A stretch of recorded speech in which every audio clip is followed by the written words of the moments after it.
अनुराग जी, मुझे लग रहा है आप कहीं हमारे साथ ज्यादती कर रहे हैं।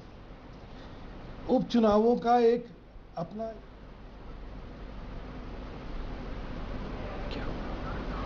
गवर्नमेंट ऑफ द डे की सीट्स होती हैं। मेरे लिए चिंता का विषय होगा कि अगर राजस्थान की चारों सीटों पे हमें कहीं पराजय देखने को मिलती है तो विपक्ष का जीतना सरकार के खिलाफ ये चिंता का विषय होगा। अरे यूपी की 11 सीट आपके पास है सुधांशु जी, आपको चिंता यूपी की ज्यादा होनी चाहिए ना। सुनिए, मेरे सुन तो ले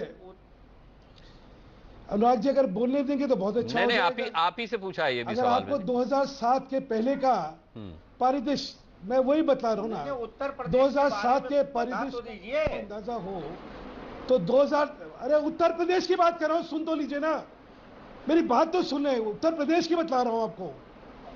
2007 से पहले उत्तर प्रदेश के जितने उपचुनाव हुए वो सपा ने जीते क्योंकि सरकार उनकी थी, और जैसे ही 2007 का चुनाव हुआ सुपड़ा साफ हो गया। तो उपचुनाव का मैंने आपसे कहा एक कैरेक्टर होता है, वहां पे सरकार का जो होती है उसका एक दबाव होता है, प्रशासन का दुरुपयोग होता है, उसका दबाव होता है। तो सरकार को उपचुनाव में सीट जीतना, राजस्थान में आपकी सरकार है तो कहिए कि राजस्थान में भी आपकी सरकार है, वो लिया जाता है। नहीं, राजस्थान की भी बात करिए।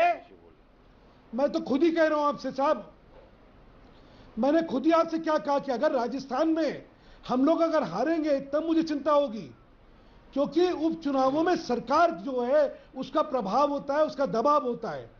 वहां पे अगर विपक्ष जीतता है तो वो संकेत होता है, सरकार का जीत जो है वो संदेश नहीं होता। 11 सीट आप ही की है।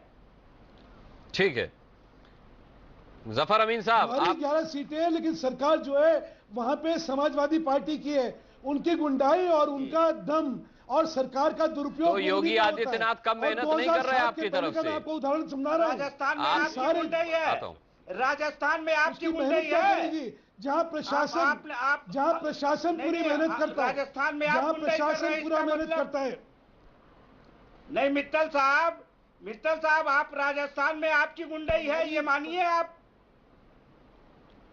आप में कोई तहजीब नाम की चीज है नहीं है, आप में कोई तहजीब नाम की चीजें नहीं है। जब आप बोले आप बोलिएगा, जब मैं बोल रहा हूं मुझे बोलने दीजिए। अगर परिचर्चा में अगर तहजीब और तमीज नहीं रखनी है तो आप जो बोलना बोलते रहिए। आपको ये जाहिर तरह सुपरता का मुझे नहीं करता। गुंडाई की बात किया है, मैं आपसे यहाँ तू मैं करने के लिए नहीं बैठा हुआ हूँ। मैं यहाँ पे एक चर्चा में भाग लेने के लिए बैठा हूँ, और चर्चा में एक सभ्य तरीके से हमें चर्चा करनी चाहिए। जब आपका मौका मिले आपको जो बोलना है बोलिएगा, जब मैं बोल रहा हूं तो मुझे बोलने दीजिए। कोई तो तहजीब रखिए।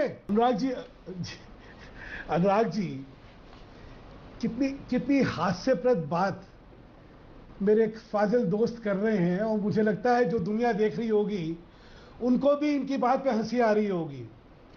2.5 साल के विकास का प्रतिबिंब अगर उत्तर प्रदेश होता तो 80 में से 73 सीट हम ना जीतते, और ये अपने घर में अपने रिश्तेदारों तक सीमित न रह पाते। जनता के मन में इनके प्रति कितना आक्रोश है, ठीक है, वो इनको भी पता है, हमें भी पता है। इनकी नकारात्मक राजनीति, इनकी तुष्टीकरण की राजनीति और इनकी जो है भ्रष्ट राजनीति, उसके बारे में जनता का मन क्या है सबको पता है। ठीक है सुधांशु मित्तल जी, लेकिन चुनाव का लेकिन बिहार और अनुराग जी, पहले तो मैं एक चीज बताना चाहता हूं एनके सिंह साहब को भी कि सांप्रदायिक राजनीति जो है वो भाजपा को कभी राशि नहीं आती है।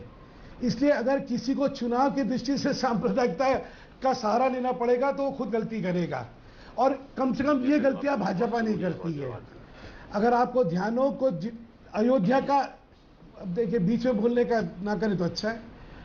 अगर आपको ध्यान हो कि 93 में अयोध्या का हुआ और उसके बाद हम हारे 96 में।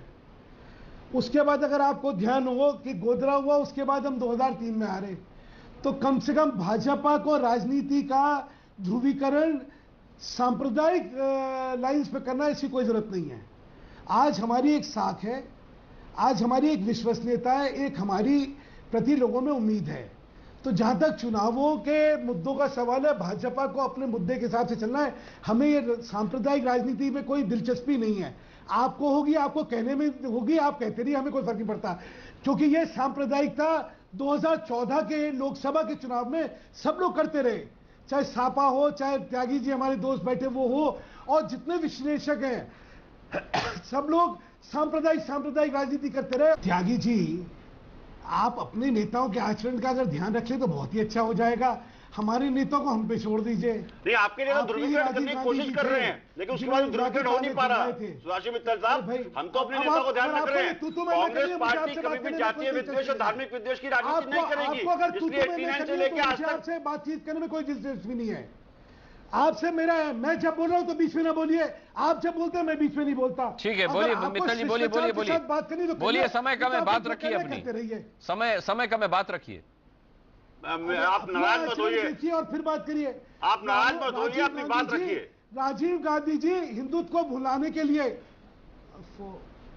राजीव गांधी जी हिंदुत्व को भुलाने के लिए ताले खुलवाने पहुंच गए थे, शिलान्यास करवाने पहुंच गए। अरे किसकी बात के, ये सांप्रदायिकता के कम से कम। अच्छा, शिलान्यास अगर हो जाता तो आप तो खुश होते ना उसमें, अगर शिलान्यास हो जाता तो आप तो खुश होते ना उसमें। अच्छा, अब यहाँ की बात करें। नहीं, अगर शिलान्यास हो जाता ताले खुलने के बाद तो आप तो खुश होते, आपको तो खुश होना चाहिए कायदे में।